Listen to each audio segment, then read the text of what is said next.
everybody. Thanks for joining again for another one of our digital events.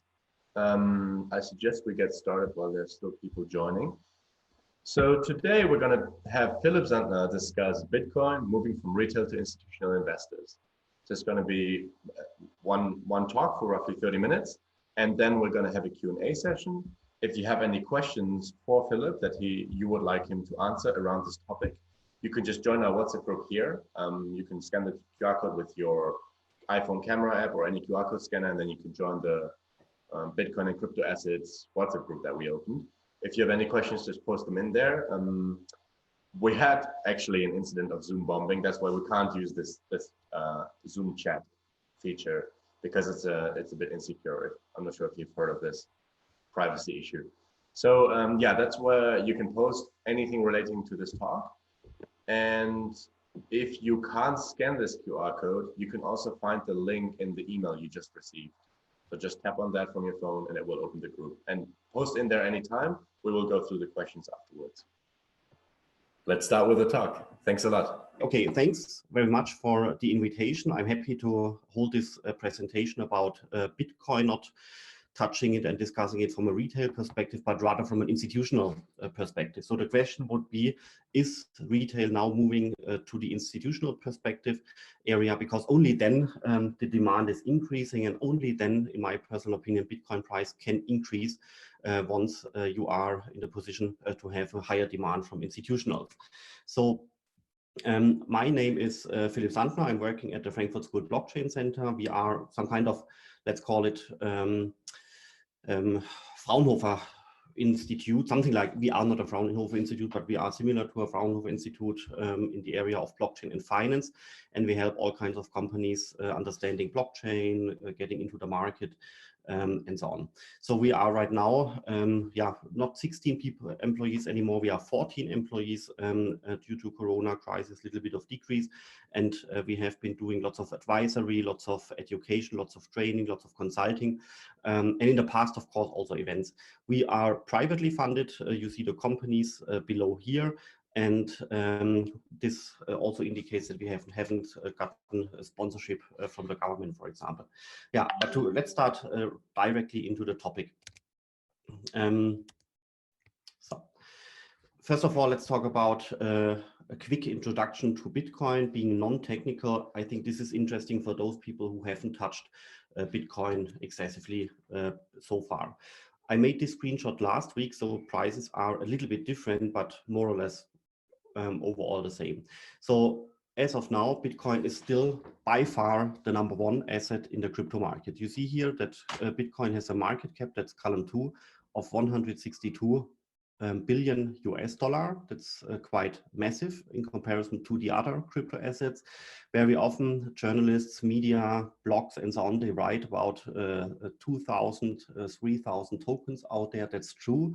But if you are considering how valued they are in terms of market capitalization, then you see directly on this slide that there is Bitcoin by far the #1, around 70% market share. Then is Ethereum coming, market share around 10% plus minus, and then already the long tail starts to begin.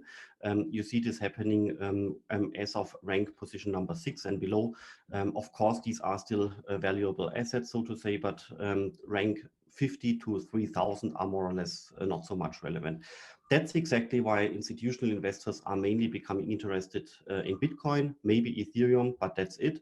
So you see, for example, also rumors that stock exchanges, ETFs, ETNs, and all kinds of products are being created, mainly for Bitcoin, not always, but mainly for Bitcoin, because by far this is the #1 asset out there, not the tokens ranking on position 50 and below. So what is Bitcoin on a very, very high level description for those of you who might not have been dealing with this topic too much? Bitcoin is not necessarily the client out there. Bitcoin is not necessarily a computer or a server out there. In my personal opinion, Bitcoin is the entirety of 10,000 nodes switched together. That's Bitcoin. Bitcoin is the network, not just the software running on one node. And to compare this with Ethereum, you have even more nodes. everybody can set up a node in Bitcoin. It's unrestricted. So therefore, everybody who wants to do this today, tomorrow, maybe some guys here in the call, everybody can set up a node. That leads to the feature that it's geographically dispersed, and there is no legal body, no access by government, which can basically prevent somebody to run a node. That's how it came to 10,000 nodes so far. Bitcoin has no legal body. This means that the government can also not force the network to shut down somehow, because there is nobody to really shut down, because the network just continues to operate. Also, in case specific countries or regions or financial market authorities might have a problem with Bitcoin, they might be able to shut down single nodes, maybe even countries, but you can not shut down the entire network in its entirety. And this leads then to the implication that nobody can stop Bitcoin anymore. It's there, it stays with us for the next years, and there is no chance for the government or for anybody else to shut it down at this point of time. That's a fact. People don't really believe this, but it's a decentral network. It's simply there, and nobody can shut it down anymore. It's that's the last point. It's a large network. It has quite a low throughput. It's quite massive, energy intensive, and that's what typically is called a public blockchain. And here, Bitcoin by far is the #1 blockchain out there.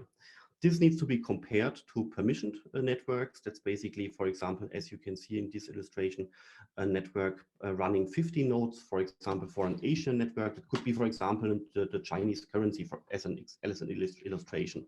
And here you would see that this would be ran by a consortium of banks, and only selected parties would be eligible to participate in this network. That means nodes are participants, nodes are legal entities, the consortium is a legal entity, and therefore somebody is liable, and the government or governments around the world have found somebody to address when they would like to shut it down.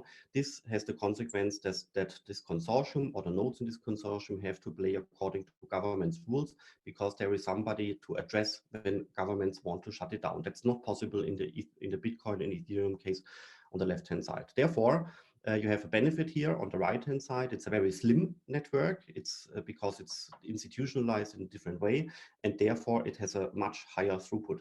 You can see this with the Chinese currency, which is now starting to be ran on DLT systems. This means that that many transactions per second can be done because the network has a different architecture. In Bitcoin, on the left-hand side, you are quite much restricted when it comes to the throughput of the entire network. So back to Bitcoin. I just made this previous slide to compare it to other architectures out there which are currently being discussed. The Bitcoin price right now is a little bit higher than depicted here. The screenshot has an age of 1 week or 10 days, something like this. So right now the Bitcoin price is a little bit higher. Let's simply say the Bitcoin price is around 9,000 US dollar, 9,500 US dollar right now. How did it develop over time? I think the best depiction here is basically taking the logarithm on the y-axis. You see this here in green. That's not linearly scaled, it's logged. And then you see a quite clear upward trend since now a couple of years. On the left-hand side, it's 2014. On the right-hand side, it's 2020. And of course, due to the Corona crisis, you see this little breakdown through this line. But since then, the Bitcoin price has already recovered, and the uptrend is, in my personal opinion, still intact. Of course, I know people can dispute it, other people find it differently and so on. But in my personal opinion, this kind of trend line is still intact. So far, there have been 18.4 million Bitcoins being generated over the course of now 11 years. By maximum, there will be 21 million Bitcoins being generated. So we have some 3 to 4 million of Bitcoins to be generated in the next years. What you see here is now the supply schedule over time. So in the beginning, when Bitcoin was invented in 2009, of course, there were no Bitcoins out there, so the supply was exactly 0. Then over time, the supply increased, that's the blue line. And now we are exactly here in May 2020, where it's marked in red. This kind of sharp decline in yellow was Monday last week. That's exactly where the Bitcoin halving took part, that's exactly when the supply systematically dropped by the algorithm because the block reward was halved. The best comparison is that you imagine gold mines, like for physical touchable gold, and more or less overnight, these gold mines can produce half the gold in comparison to earlier times. Yeah, that's basically a drop in supply. I think that's a good comparison in case you imagine gold mines, and overnight suddenly each gold mine on the entire world can only produce half of the gold out there. And then you see basically in blue that this curve is not really a curve. It has, it's basically generated by a couple of lines. And with each halvening, the slope of this curve changes such that ultimately you're approaching these 21 million Bitcoins in an asymptotic way. And on the right-hand side here, you see 20-50-50 in this chart. But indeed, the final number of 21 million is only reached in, I think, 2150 as a year, so more than 100 years ago. So you see here, supply is being dropped by the algorithm every couple of years. That's the yellow curve here, and this results in this asymptotic blue curve, which is depicted here. The market capitalization of Bitcoin is right now 162 billion US dollars. That's basically taken together a couple of German large-scale companies together, like say 5 to 6 DAX companies taken together, ends up with this valuation 162 million. But the question is always, is this much or is it not much? Because if you take Apple, for example, Apple has a market cap of, I don't know, 900 billion, maybe 1 trillion US dollar. In comparison to Apple, this is still not too much. So it always depends on how you compare Bitcoin to other assets. But still, the most important point is here that Bitcoin is number one, Ethereum is number two. Ethereum has some other features, but we are not talking about Ethereum today. And if you're now taking the sum of Bitcoin and Ethereum in terms of market cap, then you end up with 76% of the entire market. So the market share of Bitcoin and Ethereum taken together is 76% of the entire market. This exactly leads to the fact that basically institutional players like large-scale investors, they are at this point of time, also because of market liquidity, only being interested in Bitcoin, if at all, or Bitcoin and Ethereum, sometimes maybe ranked 3 and 5 taken together. But basically, because of this high concentration, they are mainly interested in Bitcoin, sometimes Ethereum, and then the interest is fading away because these assets are getting too small and liquidity is getting too slow. That's in my mind currently the fact. That's the unweighted market share. So if you're now weighing the market share by volume, then basically the concentration is getting even more concentrated because, of course, in trading volume speaking, Bitcoin and Ethereum is higher. We are taking Tether here out because Tether is basically not really a cryptocurrency, it's a stable coin. Therefore, we would take this out when weighing the importance by volume. But you see here nicely described, Bitcoin and Ethereum are number one. Crypto assets in generally show a very high correlation among themselves. You see this as an example here. That's the correlation between Bitcoin and Ethereum over the course of 6 years. So you see January on the left-hand side of 2014 and 2020 on the right-hand side. And typically, from statistical purposes, you typically say that there is a high correlation when the correlation coefficient is higher than 0.7, sometimes 0.6.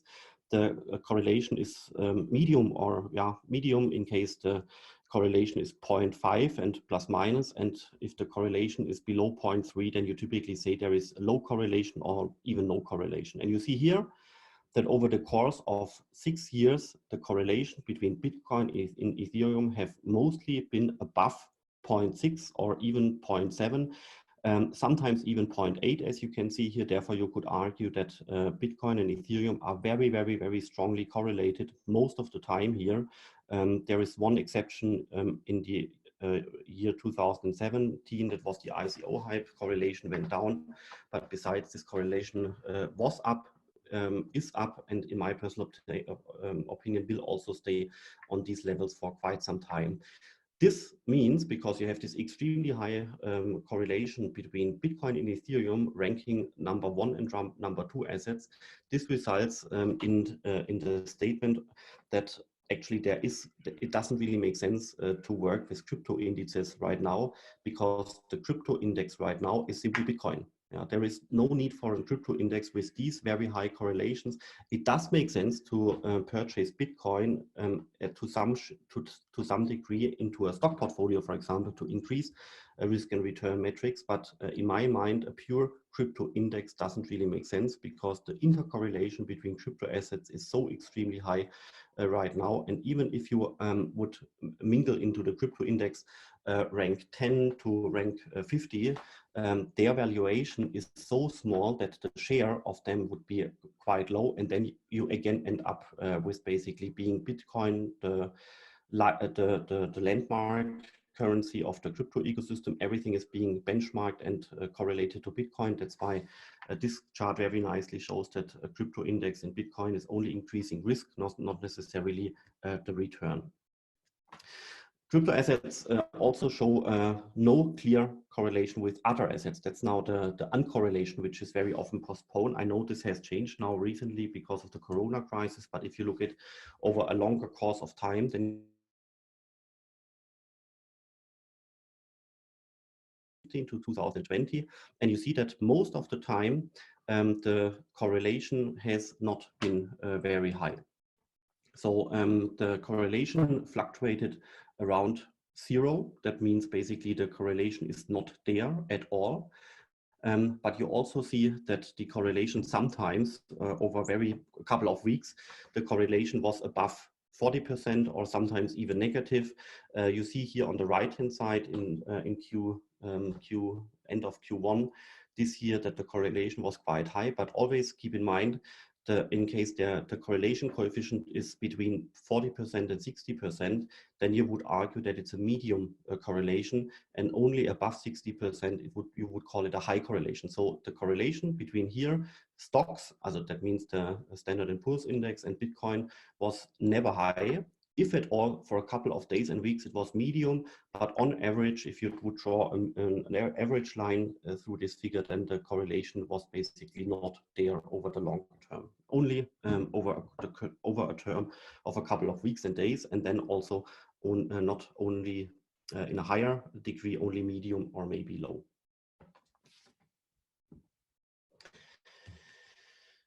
So how did Bitcoin now develop during the Corona crisis? You see this, that makes people interested. You see that Bitcoin price recovered. It's now pre-Corona levels again. So after this very strong drawdown in March, Bitcoin has recovered. That's basically good news, because even though correlation was higher during this phase, now uncorrelation is basically taking or kicking in again. So what is Bitcoin ultimately in my mind?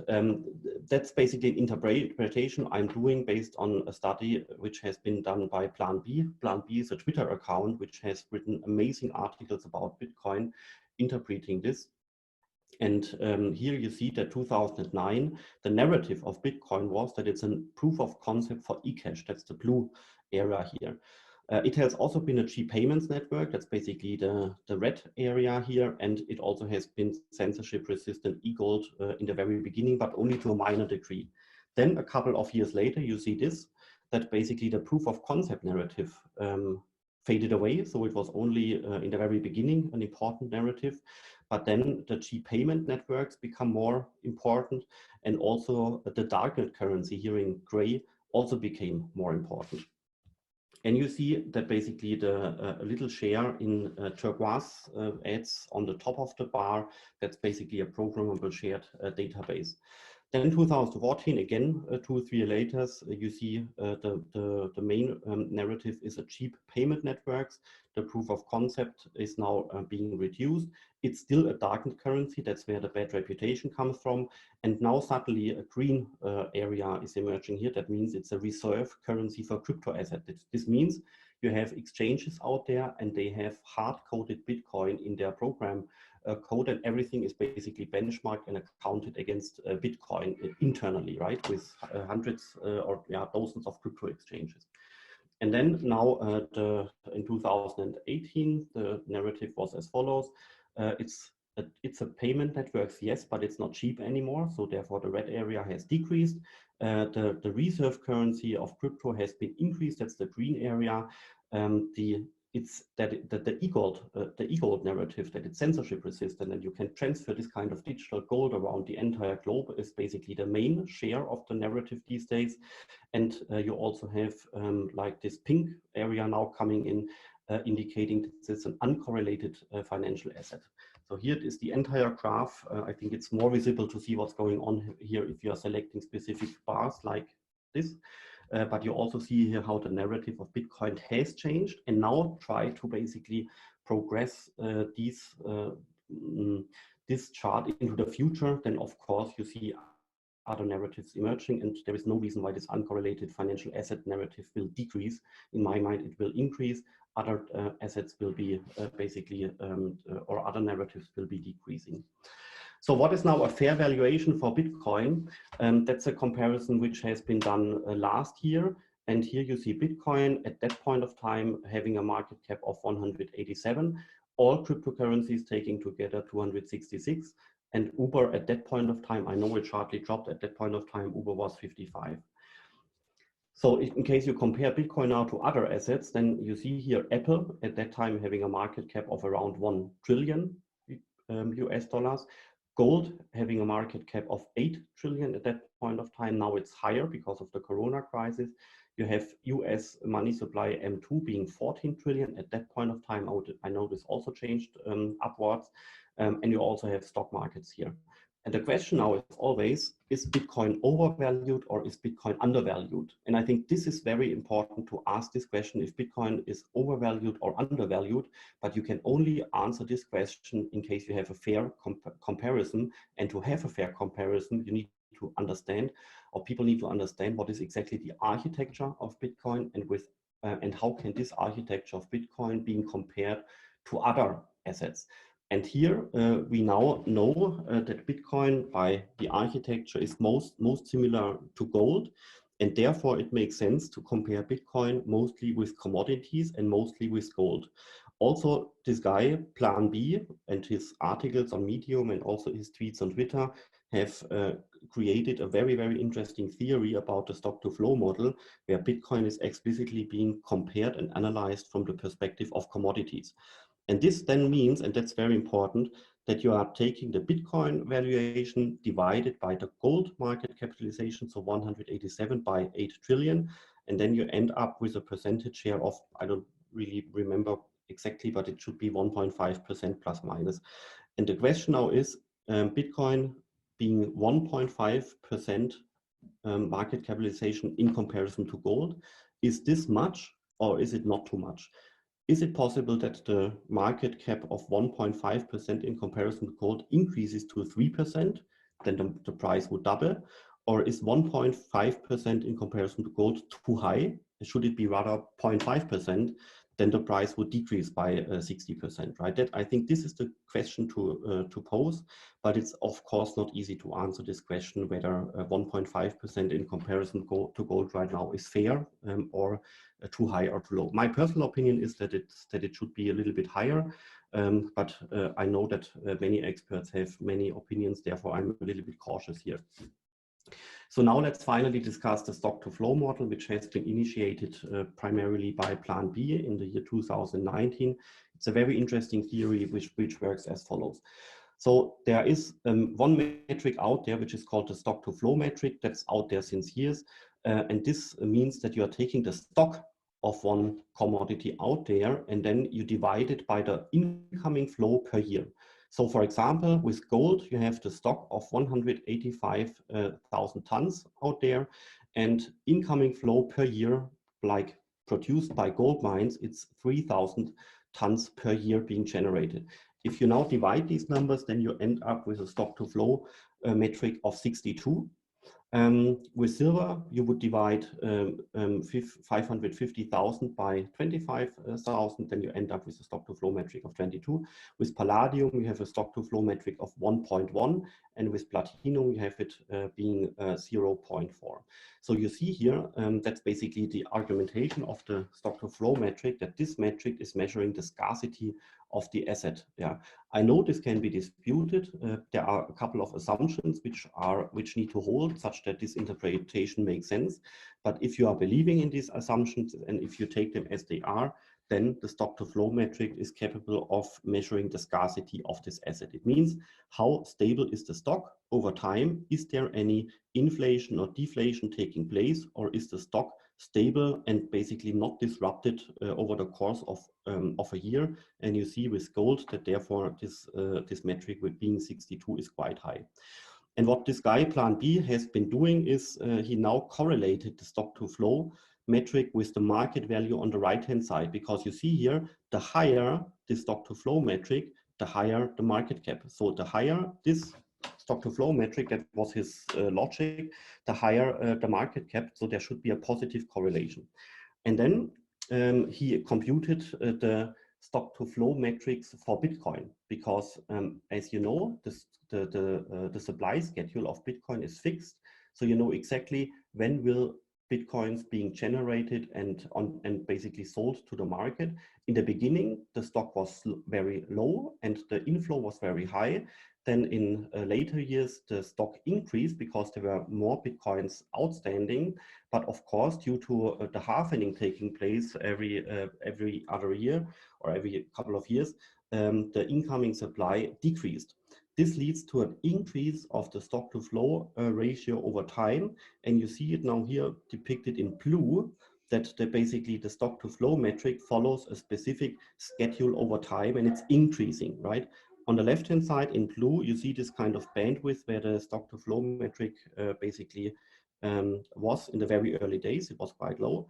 And then in later years, the stock to flow metric increased because the stock increased and the incoming flow per year decreased. That's why the channel basically is increasing.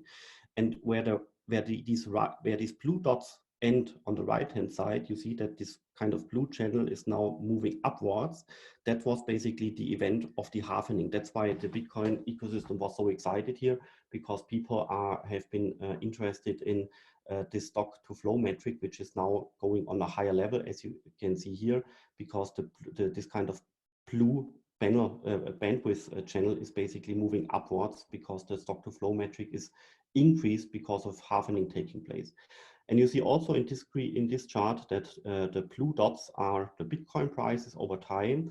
And you also see that's basically also the narrative of the Bitcoin ecosystem these days, that the stock to flow metric and its development over time is strongly correlated to the red dots, to the price.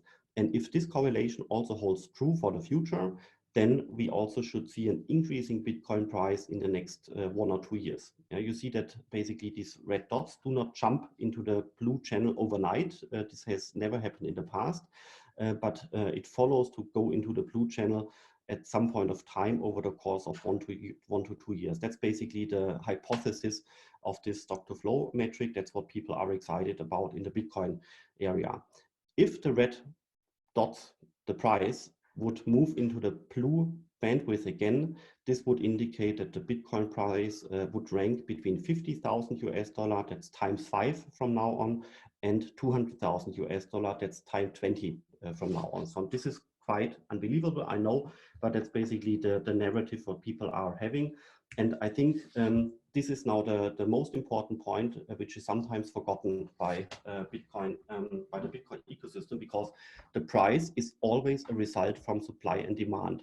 Because yes, you can shorten the supply because the halvening is taking place, then you're decreasing the supply, but only if the demand stays stable or even more increases, only then the price is basically following this direction upwards, and only then the price will move into the specified regions of the stock to flow metric, and only then these red dots on the previous slides are moving up. So therefore the question is, supply we have answered, that's basically embodied in the Bitcoin code, but the question is now, what about demand? And I think it's also pretty clear that the demand needs to be increased by institutional investors. Otherwise, you do not get such a high money inflow such that the price would ultimately increase.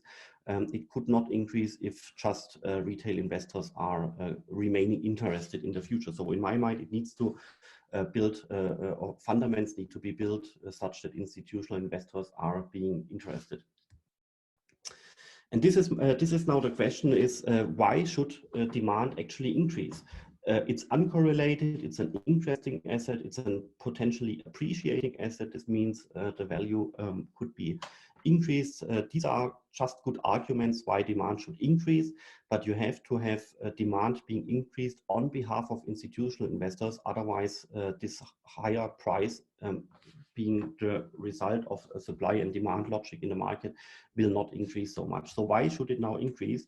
And I think this is now the narrative which could apply for the next couple of months. If this is true, then the Bitcoin price would rise, and then basically the price at some point of time maybe would go into this blue bandwidth being proposed by the stock-to-flow model. So you see here, Börse Stuttgart has entered the Bitcoin trading with their retail app Bison, but also last year with the so-called BSDX, Börse Stuttgart Digital Exchange. They also have created an institutional venue for Bitcoin trading on behalf of the legacy company Börse Stuttgart. That's interesting to now not see just newcomers, crypto exchanges from Asia being into the market, but also having legacy organizations entering this market and providing trust for institutionals. Also, you see that the Deutsche Börse or the Frankfurt Exchange in Germany is getting at least interested in Bitcoin. You see here a quite old article from October last year where apparently a startup wanted to launch Bitcoin ETPs and Bitcoin ETNs. That means something like a small ETF. That's nothing else like an on-ramp which is being built for institutional, but also for retail investors, because you suddenly have a vehicle where the Bitcoin is packaged to then have a bankable assets where asset managers can invest indirectly in Bitcoin by investing in these kinds of ETNs, ETPs, ETFs. Yeah. What I would like to show here is that there is an on-ramp being built now by this company, and you see kind of this movement in my mind on the entire world that basically on-ramps are being built. You also need a legal fundament for this, and here you see in Germany we have this new law which has been put into force on January 1 this year, so that's a couple of months ago, and this now is creating a legal fundament which has been built in Germany. Based on this legal fundament, apparently 40 financial organizations from outside Germany and inside Germany, 40 financial organizations have applied for this new crypto license. Yeah, that's interesting because you have this legal fundament being created. Now companies are acting, companies are filing for this license. Some of them will engage in products to basically allow institutional investors to invest in crypto assets. And then again, you have the fundament for this kind of on-ramp being built. Outside Germany, sometimes people are valuing this new law being the so-called being a new law which is making Germany to some kind of crypto heaven. That's basically the view from the outside of Germany. That's interesting because asset custody is being built on a legal fundament, and therefore that's basically a very important point here to basically being able to create these kind of on-ramps. That has been last week, and you see here on-ramps are being not just built in Germany, but also elsewhere, and also the legitimacy of this kind of crazy crypto sector is being increased. Here you see JP Morgan, which has been very skeptical a couple of years ago. Now JP Morgan expands their banking services to Bitcoin exchanges. You know, this is providing some kind of signal to the other market participants. Maybe you remember this. I think this was 2 years ago when JP Morgan's Jamie Dimon said Bitcoin is a fraud. Yeah? Some of you guys might remember this, and you see here between this and what happened now 1 week ago, there is quite some difference in the narrative because crypto assets are gaining legitimacy, And this also adds to, in my mind, a solid fundament, and then companies building on-ramps for money into this ecosystem such that the demand can increase. And this is now the final slide from my presentation. In the past, you saw retail investors investing in crypto exchanges. In Germany, apparently there are right now approximately 1 million retail investors which are onboarded to some kind of crypto exchange, could be Bison by Börse Stuttgart or some kind of other crypto exchanges, but it's basically people mostly interested in Bitcoin, and sometimes, of course, they also have other crypto assets, but it's retail investors who are investing their own money in case they lose their money. It's basically their own risk, because these guys are not investing other people's money. It's basically people acting on their own individually. Now you see that first brokers are investing. Brokers are companies who are routing institutional money from, for example, asset managers into assets. And you now see that brokers are becoming interested. There are 2 brokers from Germany which are now being interested in this kind of investment style. And in Switzerland, I also think there are 3 brokers who are institutionally providing the service of a Bitcoin desk. This means institutional investors can invest in a Bitcoin via this broker. A broker needs order routing systems. That's basically one API aggregating 50, 60, or sometimes 100 crypto exchanges to one API, one trading API, one order book, and so on. Why is this needed? Because in case you're investing larger sums, say 1 million, 2 million, 3 million, then you would adversely affecting the price, or asynchronously affecting the price. But with an order routing system, you would split the order geographically such that this order is being put into the market at multiple venues at the same point in time, such that you might affect the price upwards, but it's synchronously affected among multiple crypto exchange. Therefore, this kind of investment is then more efficient, or in other words, cheaper. That was the order aggregation, that was the IT fundament. Now we are talking about the legal fundament. A broker typically holds a broker-dealer license such that it can act on behalf of institutional investors. And now you see that small institutional investors are getting interested. And now you see, as I said, first brokers are getting ready. They have an order infrastructure in place which is able to handle institutional money, but not many. It's only in Germany 2, and in Switzerland, I think 3. And these brokers also have the right legal fundament in place. That's basically the broker-dealer license, which allows them to do so. So brokers are getting ready. There are like hundreds of brokers out there. Only 2 or 3 are getting ready in Germany and Switzerland. That's not much, but it's also maybe the beginning of on-ramps being built. And this is then like the highest class of, let's call it, institutionalization. This means that institutional investors or banks are able to invest in Bitcoin only if there is happening a securitization as a bankable asset. That's related to accounting and banking IT systems, because an asset which needs to be purchased needs to have an ISIN number, for example. It needs to be in the IT systems such that an asset manager can actually purchase it.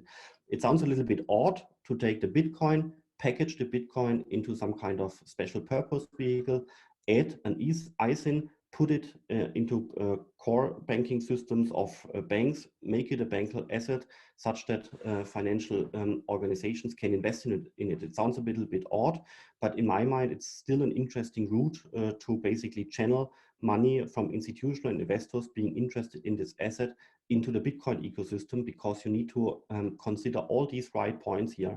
IT, that's order aggregation, legal fundament, and also accounting of banks. And there is no other way right now to work around this. So therefore, there are a couple of companies also in Germany and Switzerland who are taking the Bitcoin and trying to make a bankable asset out of it by securitizing it. That costs some fees. Yes, that's basically inefficient, but at least you can then supply this product to financial organizations. Yeah, that's it. I hope I didn't take too long. And I hope I provided some interesting thoughts about why the demand for Bitcoin could potentially increase. And only if this happens, then the hypothesis of the stock to flow model would actually become true. Yeah, that's it. Jan, I think we Yes, now take some questions, right? exactly. Yeah. Thanks a lot for the talk, Philip. Yeah, to all the participants, you can now join the WhatsApp group. You got the link in the email and post your questions in there. There are already a few questions, so let's get started right away. On the market value of Bitcoin, how much of it is actually transacted and how much is just multiplication of outstanding tokens times the latest price, which is derived from very low liquidity? That's a very complicated question. So once again, how much of the market value is actually transacted versus a multiplication of outstanding tokens, multiple latest price? Yeah. That's a difficult question, actually. You know, the question is how you exactly compute market valuation. There are multiple variants out there. The same is true for stocks and say Daimler and Apple. That's exactly the same. I know that this is a critical point, but what I would like to show here is mainly that the order of size is important, because all metrics which I have shown are computed with the same way. If the same way needs to be changed, then we can do this, of course. But basically, the order and the market share distribution remains the same. I think this is what I wanted to focus on. I didn't want to focus so much on the exact numbers, more on the comparison to other assets. Let's continue with the second question. Can one find out where the mining nodes are located? Well, you cannot find it out directly with Google. You can't really identify them, but there are many people out there doing research in this area, analyst companies, and there are also a couple of very nice research papers which have analyzed the entire mining market on the entire world. And therefore, there are analyses out there indicating that most of the hash rate is sitting in China these days, but also a quite substantial share of the hash rate of the mining power is sitting in Northern Europe, also in the area of Russia and neighboring countries, and also quite increasing in the US and also in Canada.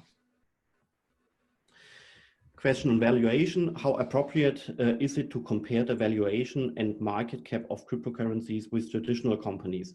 Yeah, that's of course not so much appropriate. You need to compare, as I said, cryptocurrencies with the right counterpart. And here it makes sense in my mind to compare Bitcoin with gold, because the way of how this architecture of Bitcoin works is similar to how the, let's call it, architecture of gold is working. Therefore, you can't really say let's compare Bitcoin with stocks. That would be apple and parents. But on the other hand side, it makes sense to compare Bitcoin and gold, because it's basically one architecture in both assets. But you always need to first identify to which asset you should compare it such that it's fair. And even then, the comparison can be unfair because there are other rules on how cryptocurrencies or stocks or other existing assets are working.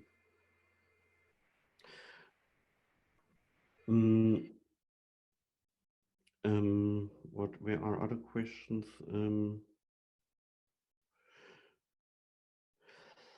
After Bitcoin recent halving, that was last week, how much has the mining cost per Bitcoin adjusted by? That's extremely difficult to answer because many people would like to to really know what is the production cost of one Bitcoin. By theory, the production cost of one Bitcoin should be exactly the price of today's Bitcoin, but that's just a theory. You know, this would be equilibrium in the market, but it doesn't make sense because that's just a theory. I would argue here that there is not one production cost of a Bitcoin, because you have multiple profiles of mining companies in the market. You have some companies having access to very, very low cost energy, say hydropower, and you have other mining companies who are having access to only higher cost electricity, say coal mines and so on. So therefore you have multiple efficiency profiles. You have some companies working with the latest generation hardware, others are working with older hardware. This also leads to a higher or lower efficiency of a mining company, and therefore you do not have one efficiency profile of a mining company. It's more like a distribution of efficiency profiles. Some of them are having a high efficiency. They would have a low production cost of a Bitcoin, and others would have a high production cost of a Bitcoin rooted in inefficient production. It's exactly the same with gold mines. Some of the gold mines are working efficiently, some of them are working inefficiently. And in case now halvening takes place, or in case due to competition, the hash rate is increasing, then the least efficient mining companies, they are forced to go out of the market. But the most efficient one, they stay. So you have some kind of rollover effect in the population of mining companies. Let's take one more question, right? So here, which companies hold the know-how to create the chips, the ASIC chips for the mining? At this point of time, I think it's mostly Asian companies doing so. I think this is a little bit of threat. Even though the hash power is increasing in the US and in Canada, so in Northern America, at this point of time, most of the chips are coming from Asia. I think it would be an interesting idea to also be able to produce mining chips outside Asia. But multiple companies have tried this, both in the US and also in Germany.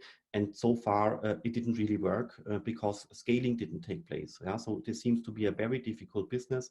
And therefore, let's see, right now, most of these chips are being produced in Asia. Yeah, I think I can also try to answer these questions in the chat. Yeah. Because I think you are running out of time again, right? Or I'm yes. Yeah, that would be best. I mean, you also in the chat just answer them there. That would be the easiest way, I guess. Mm-hmm. Yeah, I have one more question though. What would you say is the number one thing that prevents institutional investors from going for Bitcoin? Because that was that's a very good question. What are institutional investors from preventing from investing in Bitcoin? So first of all, there is not the institutional investor, right? You have smaller scale institutional investors, like private asset management, legal entities having not so high assets under management. And then you have like exactly the opposite, that's large scale pension funds, which are investing billions of US dollars in a very conservative way. So it's not the institutional investor out there. It's basically an entire distribution of multiple types.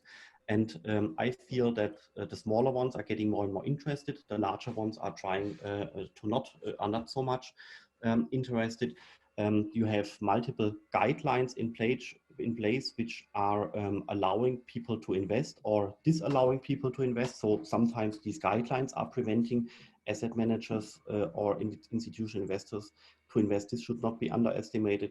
But I think the most important point is that people who are investing other people's money. So I'm not, in case I'm purchasing Bitcoin, then it's my risk. And if in case I'm losing money, then it's my fault somehow. But in case I'm investing other people's money, then I need to be really sure what I'm doing. I need some other person to trust me, and I'm really liable in case I'm doing bad decisions here. And therefore, people are reluctant to invest in crypto assets because very often they don't really understand the fine-grained details of crypto assets. Then the entire architecture is new. You have new companies producing auto routing systems. You have new brokers.